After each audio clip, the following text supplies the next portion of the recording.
changed to protect their privacy. My husband, Christopher, also weighs in throughout the book.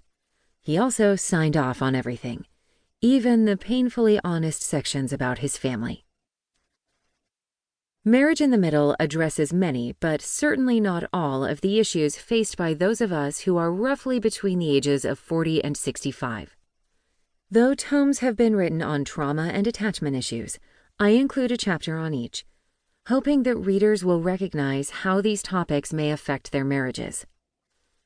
Questions at the end of each chapter will help you go deeper and serve as conversation starters for couples or small groups. And if you've read my earlier book, Making Marriage Beautiful, please know that Marriage in the Middle does not repackage that content. However, you will recognize some thematic overlap. After all, I still follow Jesus and I'm still married to the same man. Midlife can often leave us feeling like we're out in the middle of the sea in a tiny boat with a single sail. Though we have little power over the frequency or intensity of the storms that rage around us, we do have tremendous agency in how we respond. My prayer is that Marriage in the Middle will inspire and motivate you to do whatever it takes so that you will be able to sail resolutely and joyfully into the final chapter of life. Chapter 1. The Paradox of Midlife Marriage. Crisis or Opportunity.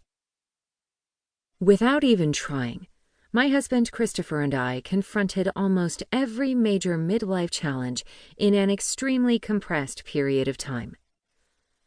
When we dropped off our eldest son for his first year of college, we naively assumed that we were entering midlife sweet spot. In reality, we were saying goodbye to life as we knew it, and not in a way we would have chosen.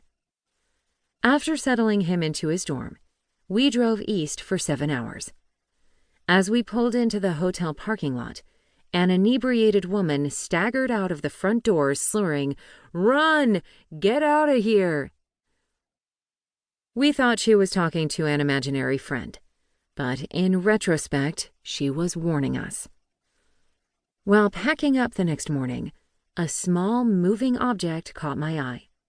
I instinctively grabbed it, popped it in an empty Ziploc bag, and typed "bedbug" into my handheld. My heart sank as the photos appeared. The hotel manager assured us that putting our belongings in commercial clothes dryers would kill the bugs. He was wrong, but it took several weeks to figure that out. We piled into the minivan completely oblivious to how much collateral damage his ignorance would cost.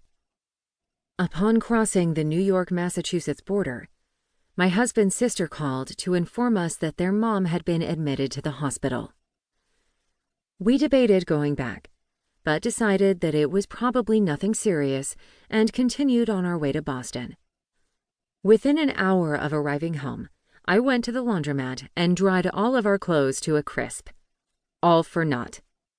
2 weeks later, we woke up with bites on our legs.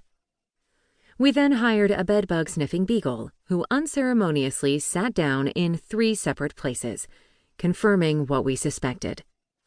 The pest removal specialist arrived shortly thereafter with massive portable heaters to bake each room. It looked like the Drug Enforcement Agency had come through. Mattresses were pushed off the beds, chairs were turned upside down, and the contents of our closets and dressers were strewn across the room so they could be evenly cooked. The price tag exceeded 2 mortgage payments, and the hotel refused to share the fee. Meanwhile, my mother-in-law's health steadily worsened. Doctors initially thought she was suffering from kidney stones, then pancreatitis. Finally, she was diagnosed with advanced pancreatic cancer. She never made it home from the hospital. Next up, our youngest son took a shot to the neck while playing football, resulting in a concussion and a peculiar throat injury.